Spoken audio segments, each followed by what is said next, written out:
Hello à tous et bienvenue sur votre chaîne d'actualité du foot. Très content de vous retrouver pour cette toute nouvelle vidéo dans laquelle nous allons revenir sur ce fameux match contre Villarreal, une énième défaite humiliante de 5-3 en faveur des sous-marins jaunes. Et justement face à ces multiples déceptions, l'excellente nouvelle que nous attendons depuis un bail est enfin tombée de sa propre bouche.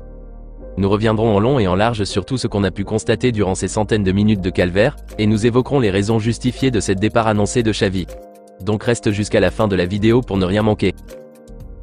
Mais avant tout juste de commencer, abonne-toi si c'est la toute première fois que tu nous suis sur cette chaîne et active la petite cloche de notification, afin d'être à la une de toutes nos vidéos actualités comme celle-ci, qui te parle régulièrement des joueurs du FC Barcelone, et t'informe chaque jour sur les dossiers importants programmés sur le mercato hivernal à venir.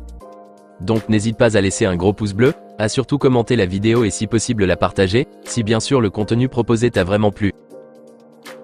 Si c'est fait les amis, alors on y va. Moi franchement, malgré cette énième humiliation de cette équipe barcelonaise, je suis tellement contente les amis. Je pense que vous l'êtes aussi depuis hier nuit. Et enfin, il a su prendre la meilleure décision qu'il pouvait prendre en ce moment. C'est de démissionner. On en parlait de ça depuis des semaines plus tôt, que s'il est réaliste au vu de la situation pittoresque dans laquelle se trouve le club niveau footballistique, et l'incapacité dont il fait preuve au fil des rencontres, alors la chose idéale qu'il pouvait faire c'est de décider de partir de lui-même. Car ça serait une grande honte et humiliation pour la légende qu'il a été pour ce club en tant que joueur, et au final être viré par ce même club en tant qu'un entraîneur incapable, qui n'a pas pu atteindre les objectifs qui lui ont été fixés depuis 3 saisons déjà, ça ne serait pas joli à entendre. Heureusement que lui-même a su garder, moi je dirais, sa dignité et son réalisme, en décidant de lui-même de partir en juin 2024, c'est-à-dire en fin de saison. Et je pense que l'idée a commencé par venir juste après le Classico perdu 4-1 contre le Real en finale de la Supercoupe d'Espagne. Ça a été l'élément déclencheur de cette décision finale qu'il a prise. Moi j'aurais même aimé qu'il parte déjà après ce mauvais résultat contre Villarreal, pour encore espérer si possible pouvoir rattraper la saison, même si cela s'avère être désormais très difficile. Avec cette énième défaite, un grand boulevard de points s'est créé entre le Barça et cette place de deuxième occupée par les merengues qui ont 10 longueurs d'avance sur nous. C'est-à-dire mathématiquement qu'il faudrait 3 défaites de la part du Real pour peut-être espérer reprendre même la deuxième place, tout en croisant les doigts que l'équipe de Girona perd aussi des matchs en parallèle. Des calculs difficiles à se produire réellement vu l'allure des choses. Et donc malgré qu'il va partir en juin, il restera toujours aux commandes pour encore les 2-3 mois à venir jusqu'au dernier match du Barça cette saison. Je me demande juste, quel serait son objectif à l'heure actuelle pour la suite de la saison, après avoir annoncé son départ? Va-t-il dorénavant être relax pour les rencontres à venir sans se mettre la pression? Ou va-t-il toujours essayer d'aller gagner quelque chose d'ici la fin de la saison?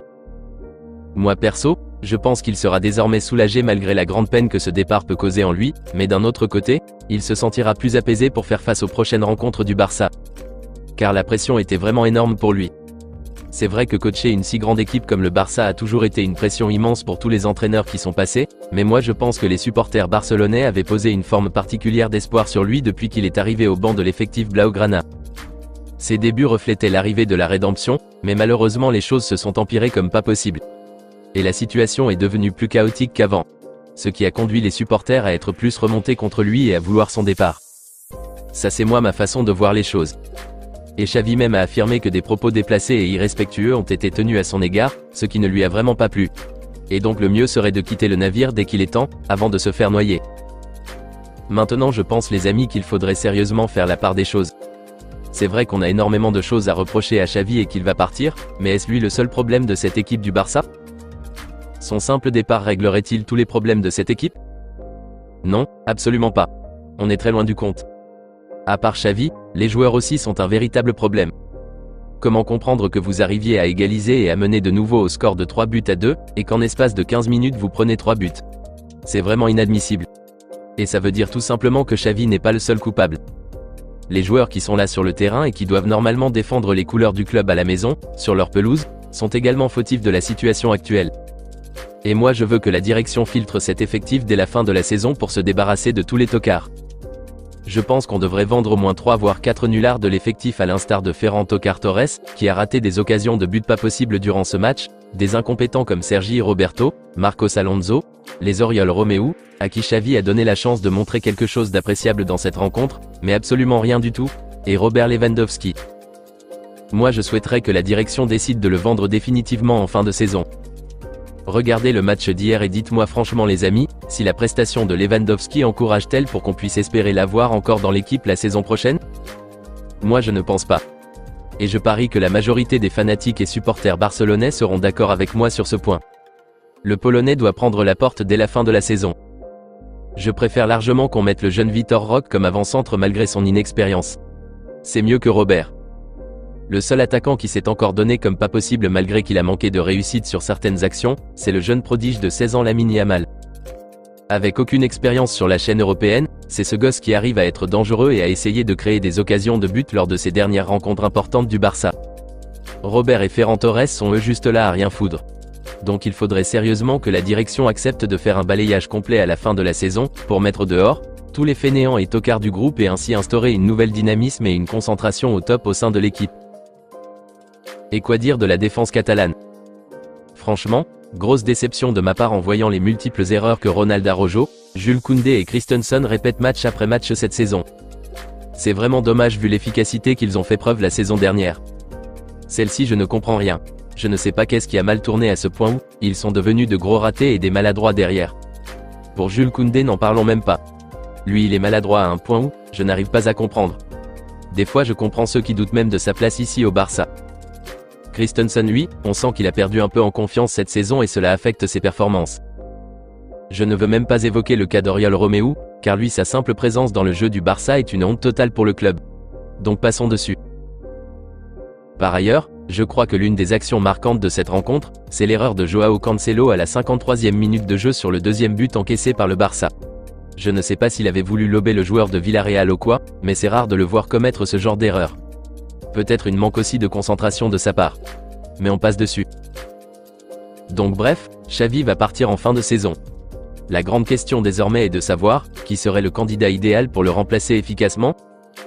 Est-ce comme le révélait depuis quelques semaines plus tôt la presse catalane lorsqu'il évoquait le nom de Rafael Marquez, l'entraîneur actuel de l'équipe réserve pour remplacer Xavi? Ou peut-être que c'est le technicien allemand Jürgen Klopp, une rumeur qui fait énormément du bruit depuis ce samedi dernier? Moi perso, je serais ravi de voir débarquer sur le banc du Barça un coach aussi expérimenté et excellent comme Jürgen Klopp, un entraîneur du top 5 européen. Mais je crains que de 1, la direction catalane n'aura peut-être pas les moyens financiers nécessaires pour s'offrir ce genre de coach, et de 2, je ne suis pas sûr que Jürgen Klopp lui-même accepterait de venir au Barça. Peut-être que oui, peut-être que non. Mais dans tous les cas, l'essentiel est que Xavi ne sera plus là et qu'un renouveau se fera. Dites-moi les amis dans les commentaires ce que vous aviez pensé de la décision prise par Xavi lui-même de partir en juin prochain quelle que soit l'issue de la saison. Bonne décision prise selon vous? Et s'il arrivait qu'il gagne miraculeusement la Liga, et va peut-être loin en Ligue des Champions? Reviendra-t-il sur sa décision? Qui serait d'après vous le remplaçant idéal pour aider cette équipe barcelonaise à remonter la pente?